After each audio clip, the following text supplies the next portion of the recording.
All right. Good morning, all. So, today I just finished this book. P.S. Really good book. Check it out. Kind of all about the pursuit of joy, man. And this last final appendix thing was just kind of like a recall, saying, don't forget this. And I would like to recall, and then it was funny because I was turning my devotion, just empty pages sort of book. You fill them up. And then the scripture at the bottom of one of them said, Acts 2:28, you have made known to me the ways of life. You will make me full of joy in your presence. And being that God is omnipresent, then we should be joyful always. How tough is that? Joyful. Doesn't mean you have to be giddy, happy, silly. But may as well be. But let us be joyful. And I want to recall, there we go, where it is, Revelations 3:16, some harsh words. Because you are lukewarm, and neither hot nor cold, I will spit you out of my mouth. And then let's go all the way back to the Old Testament. Let's echo that. Deuteronomy 28:47-48. Because you did not serve the Lord your God with joyfulness and gladness of heart, therefore you shall serve your enemies, whom the Lord will send against you, and he will put a yoke of iron on your neck until he has destroyed you. Seriously? Seriously? It's kind of heavy, man. But that is the demand. That is how seriously we are demanded to take our joy and sustenance from the everlasting sustainer of joy, and of righteous joy, and of joy everlasting, which I think is so key here. It's that whole like Christian hedonist phrase he kind of uses in this book. Christian hedonism, the pursuit of pleasure over other things, and if things are not to produce pleasure, then you do not pursue those. That would be a typical hedonist. But adding Christ to that, it becomes the pursuit of pleasure that would be eternal, that would store up eternal things. So pleasure for selfish means short term, short. Big picture here. Let's look at the big picture. There are those who would say there is no big picture in that way, and that we die and we become, again, worm food. I don't know. I don't get it. I don't buy it. I've seen too much, even just in this plane, that cries out for eternity. And I've felt in the depth of myself completely irrational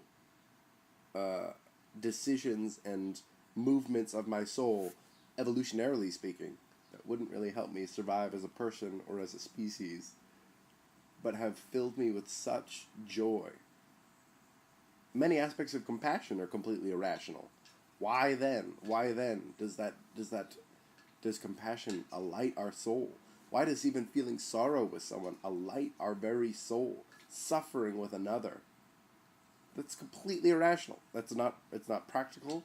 And indeed, you would say, hey, wouldn't that not be pursuing pleasure? No, that it would be pursuing pleasure. That is pursuing the depth of pleasure of righteousness, which we are all called to do, and to never turn from, to not be lukewarm about, oh, well, I'm going to do it sometimes, I'm going to do it some days. No, do it always. Be restored by it.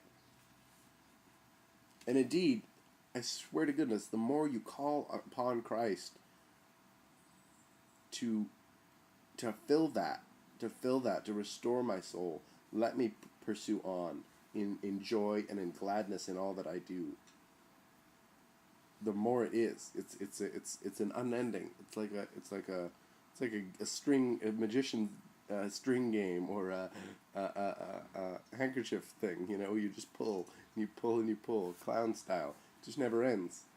It's a clown. It's an eternal clown car of delight. They just keep coming out. More and more clowns. How do they fit in there? Let's go ahead and hear some nice stuff.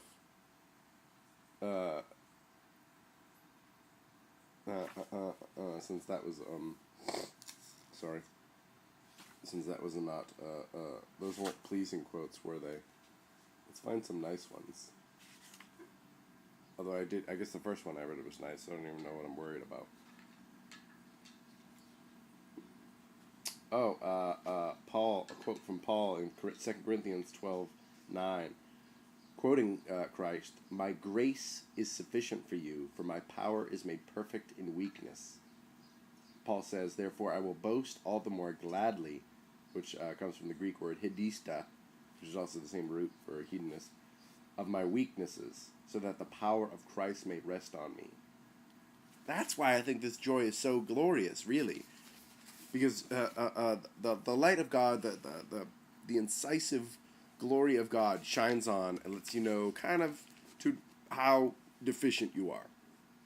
You know? Kind of what an abject sinner and fool and just pursuer of minutia, you know, of eternal minutia, you know, the heralding and the raising up of things that are just so wildly inconsequential. And in case we get lost in that, we start to feel small and inconsequential. Man, the Lord has given us His Word to guide us towards that which He tells us will give us pleasure beyond pleasure, and pleasure in the eternal realm, and reward. No reason not to chase some pleasure and reward. We're totally designed for that, obviously. I'm an actor, goodness gracious. All about pursuing, you know, approval and joy and transformation and affecting other people. Like, that's the whole desire, is to move other people in some way. But He says, come, be moved. Come, move, yes, then move people in ways that will resonate throughout infinity, my children. I mean, come on. How can you not want to jump on that train? What a glorious train. So, Lord, just keep me joyful in your joy.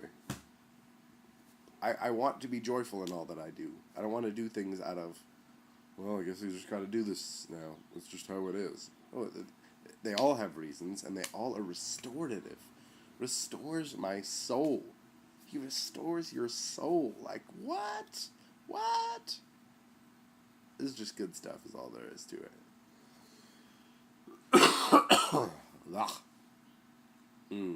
I'm just going to swallow that. Gross. I just wanted to finish. Alright, so I'm finished. But not finished. The author and finisher of my faith continues to work upon me. Call upon the Lord, my friends. Call upon the Lord, because He don't let you down. Oh, good morning, by the way. Happy Friday.